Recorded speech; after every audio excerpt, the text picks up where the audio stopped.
ये मकर का जो उत्सव है कोई साधारण नहीं। हिंदू धर्म में मकर संक्रांति को यूं ही नहीं मना ली कि तुम गंगा नहाया जाके। और कितने सौभाग्यशाली हो रहे शिवजी नारायण वाले कि गंगा यहीं आ गई शंकर जी के साथ, नहा लो, मौका मिल रहा है, इतने उपाय मिल रहे हैं, कर लो, अपने जीवन को सार्थक बना। पूरे वर्ष में एक दिन ऐसा आता है, मकर राशि में सूर्य प्रवेश करता है तो उसे मकर संक्रांति कहते हैं। हमारा ध्यान दीजिएगा, पूरे वर्ष में एक दिन मकर संक्रांति। अच्छा, कई लोग कहते हैं कि सूर्य के उत्तरायण का क्रम है, ये क्रम है, ये पूजन का क्रम है, तिल्ली के लड्डू का क्रम है, लड्डू बना लो तिल्ली का, इसका क्रम है। पर अगर स्कंद पुराण उठाओ तो स्कंद पुराण में अगर मकर संक्रांति के क्रम को यदि पढ़ोगे तो मालूम पड़ेगा कि पूरे वर्ष में एक दिन ऐसा था जिस दिन भगवान शिव और नारायण ये दोनों, इसलिए आज भी हिंदू धर्म में गुड़ के लड्डू तिल्ली के साथ मिलाते हैं। क्यों? उसका कारण कि शंकर और नारायण ये दोनों एक ही दिन, एक ही पल गंगा का स्नान करने के लिए, एक नारायण को लेकर भगवान शिव। देखिए इतना कितना हमारे हिंदू धर्म में एक एक तिथि का, एक एक बार का एक एक महत्व, उसको समझ। माता लक्ष्मी, भगवान नारायण और भगवान शिव को स्नान के लिए गुप्त रूप से झांक दिए तो भगवान विष्णु ने तिरछी दृष्टि में माता लक्ष्मी को देखा। तो माता लक्ष्मी को देखकर भगवान विष्णु शिव जी को देखे तो शंकर भगवान ने कहा, नारायण हमने देख लिया महारानी लक्ष्मी झांक रही, हमने वर दे दिया कि लक्ष्मी का एक नाम गुप्त लक्ष्मी रहेगा, ये छुपी रहेगी। और आज मकर संक्रांति के दिन नारायण और शिव का दर्शन इस लक्ष्मी ने करा है। पर जो गुप्त लक्ष्मी का दान दे देगा उसके घर में कभी कोई बड़ी बीमारी प्रवेश नहीं करेगी। कैंसर जैसा रोग, किडनी और लीवर का रोग नहीं हो सकता। आज भी नियम है कि मकर संक्रांति के दिन एक लड्डू बनाया जाता है गुड़ और तिल्ली का, उसमें 1 का सिक्का, 2 का सिक्का या कोई लक्ष्मी उसमें फंसा दी जाती है और लड्डू को पैक कर कर किसी मंदिर में दान दे दिया जाता है। उसको कहते हैं गुप्त लक्ष्मी, जिससे घर में कोई बड़ी बीमारी प्रवेश नहीं, वो केवल मकर संक्रांति को ही हो। तो महाराज सूर्य का उत्तरायण जो प्रवेश है मकर के अंतर्गत, वो दोपहर में लगभग 2:30 बजे के करीब में आए, 2:30 से 3 के करीब में आए।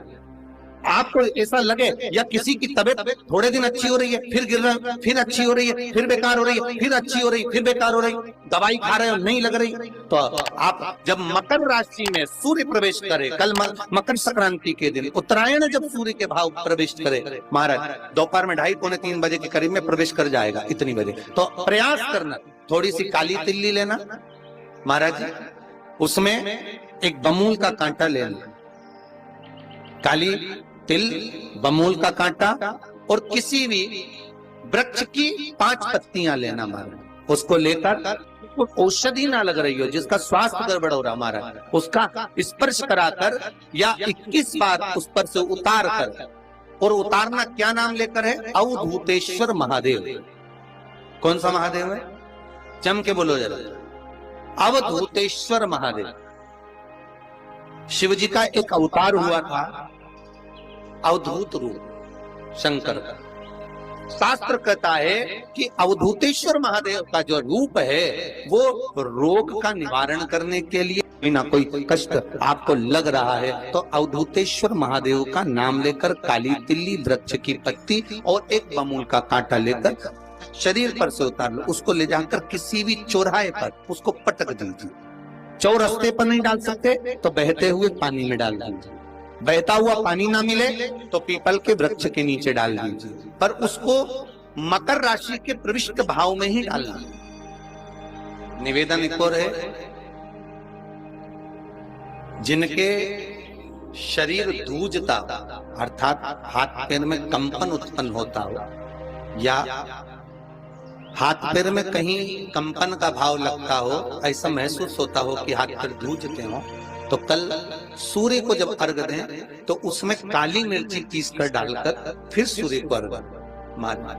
अर्घ देने के बाद में जो जल आप जमीन पर छोड़ेंगे उसका भाग थोड़ा सा अपने शरीर पर लगा लेंगे, जहां जहां पर कंपन उत्पन्न होता है।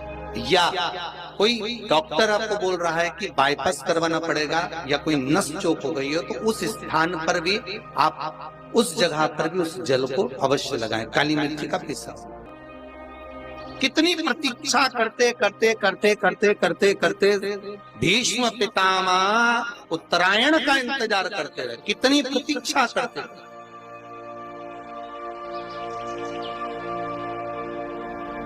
कि कब मौका मिले और कब मैं स्मरण करूं, कब मैं। शुगर वाले जीव जिनकी शुगर ऊंची नीची हो रही हो, ज्यादा शुगर की परेशानी आ रही हो और इंजेक्शन लेना पड़ रहा हो, उनके लिए निवेदन है काली तिल्ली कल के लिए ये खास तौर से, बाकी के शुगर के लिए तो उपाय वो बाद में बता देंगे, पर कल के लिए जो करना चाह रहे हैं जिनकी शुगर लेवल में नहीं आ रही, काली तिल्ली शंकर भगवान के शिवलिंग पर समर्पित कर दो और उस काली तिल्ली को जब शिव जी पर चढ़ाएं तो महाराज हाटकेश्वर महादेव का नाम लेना है। कौन से महादेव?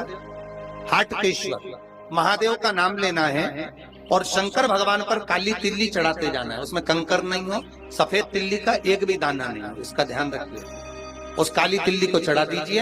हाटकेश्वर महादेव का स्मरण कर कर किसी को जल ना चढ़ाने देना उस समय पर जब आप शंकर जी को चढ़ाएं, और भगवान शंकर की हाटकेश्वर महादेव का स्मरण कर कर 108 रुद्राक्ष से मनके से माला जप लो। वहीं शंकर चढ़ी रहने देना तिल्ली। उसी तिल्ली को वापिस कटोरी में उठाकर लिया, 3 दिन तक लगातार उसको थोड़ा थोड़ा कर कर सुबह के समय खाली पेट खाइए, शुगर लेवल पर आ जाएगी महाराज, आपकी शुगर हाई ऊंची नीची नहीं जाएगी। हाटकेश्वर महादेव का स्मरण। मकर का उत्सव, मकर संक्रांति का सुख मिला मौका तो उसको करो। कल मकर संक्रांति है,